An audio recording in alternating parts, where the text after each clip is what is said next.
Price lord, అందరికీ వందనాలు. నా పేరు పాస్టర్ శాంకిరాజు. మీ అందరూ కూడా వందనాలు. ఈ మధ్య కాలంలో హనీ ట్రాప్ అనేటువంటి మాటలు ఎక్కువగా వింటూ ఉంటున్నాం కదా మనం. అంటే బండి సంజయ్ యొక్క కొడుకు భగీరథ్ గురించి, ఇంకా స్త్రీల గురించి హనీ ట్రాప్ అనేటువంటి మాటలు ఎక్కువగా వింటూ ఉంటున్నాము. నాకు తెలిసిన కొన్ని విషయాల మీద హనీ ట్రాప్ అంటే ఏమిటి? హనీ ట్రాప్ అంటే హ్మ్, ఎలుగుబంటి గురించి మనకు తెలుసు కదా. ఎలుగుబంటిని పట్టుకోవడానికి ఆనాటి కాలంలో కొంతమంది వేటగాళ్ళు కానీ, అడవి వాళ్ళు కానీ కొన్ని ప్రయత్నాలు అయితే చేసేవాడు. ఎలాంటిదంటే ఎలుగుబంటికి ఇష్టమైన ఆహారం ఏంటంటే తేనె చాలా ఇష్టం అనమాట. తేనె కోసం ఎంత కష్టమైనా పడతా ఉంటుంది. ఈ తేనెని ఏం చేసేవాళ్ళంటే వాళ్ళు కత్తికి బాగా పదునైన కత్తికి ఏం చేసేవాళ్ళంటే బాగా పోసి లేయర్స్‌గా అలాగా పోసేవాళ్ళు. పూసిన తర్వాత దాన్ని సంచరించే ప్రాంతంలో ఆ కత్తిని పెట్టేవాళ్ళు. ఆ తేనె వాసన పసిగట్టినటువంటి ఎలుగుబంటి వచ్చేది. ఎలుగుబంటి వచ్చి ఆ తర్వాత వచ్చేసి తేనెని ఏం చేసేదంటే అది బాగా అలాగా నాకుతూ ఉండేది. చివరికి తేనె అయిపోయిన సంగతి అది గ్రహించేది కాదు. అది చివరికి ఏమైపోయేదంటే ఆ నాలుక కట్ అయిపోతూ రక్తం కారుతా ఉంటది.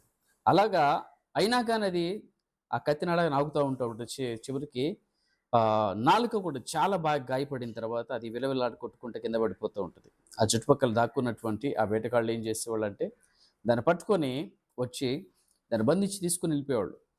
అలాగా దాన్ని హనీ ట్రాప్ అనేది పిలిచేవాళ్ళనమాట. ఈ మధ్య కాలంలో గూడా మరి ఇంకో మాట ఏంటంటే తేనె పూసిన కత్తి అంటే మనుషుల గురించి ఈ మాటలు చెప్తా ఉంటాం. పైనేమో తేనె మాటలు, వెనకేమో కత్తి అంటే ఆలోచన ఉంటూ ఉంటది. అందుకని తేనె పూసిన కత్తి అనేటువంటి కొంతమందిని వాడుతూ ఉంటారనమాట. బైబిల్‌లో చూసుకున్నట్లయితే మనము ఈ హనీ ట్రాప్ సాతానుడు ఎలాగ చేశాడంటే గెహజీ విషయంలో మనం చూసినట్టు కొన్ని మాటలు చెప్తున్నాను. గెహజీ ధనము చేత అపవాది ఆకర్షించాడు. ఆపద ఆకర్షణకు ధనాపేక్షకు లోనైనటువంటి గెహజీ ఏమైపోయాడు? చెడు కుష్టుని సంపాదించుకున్నాడనమాట. దేమా అపోస్తలుడైన పౌలు గారి పరిచర్యలో చాలా గొప్పగా రక్షణ పొందినటువంటి వ్యక్తి దేమా. ఇహలోకమును స్నేహించి దేవుని యొక్క పరిచర్యలో నుంచి బయటికెళ్ళిపోయాడనమాట. మన జీవితాల్లో కూడా మనకి చాలా హనీ ట్రాప్స్ అనేది అపవాదేస్తాడు. ధనాన్నేస్తాడు. మరలా వచ్చేసేసి ఇహలోక సంబంధమైన స్నేహాలనేస్తాడు. చెడు స్నేహాలనేస్తాడు. మందునేస్తాడు. అంటే ఇక రకరకాలైనమాట. రకరకాలైన డ్రగ్స్ కానీ, సిగరెట్స్ ఇలా చెప్పుకుంటూ పోతే చాలా ఉన్నాయన్నమాట. స్త్రీలకైతే పురుషుల్ని ఎరగా వేస్తాడు. పురుషులకైతే స్త్రీలని ఎరగా వేస్తా ఉంటాడు. ఇలాగా కొంతమందికి ఏందనంటే పొగడ్తలను ఎరగా వేస్తా ఉంటాడు. మరికొంతమందికి అధికారాన్ని ఎరగా వేస్తా ఉంటాడు.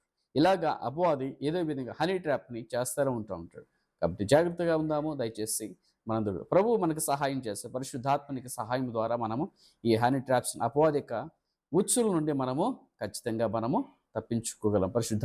పరిశుద్ధాత్ముడు నీకు నాకు మనందరికీ కూడా సహాయం చేయును గాక. ఆమేన్.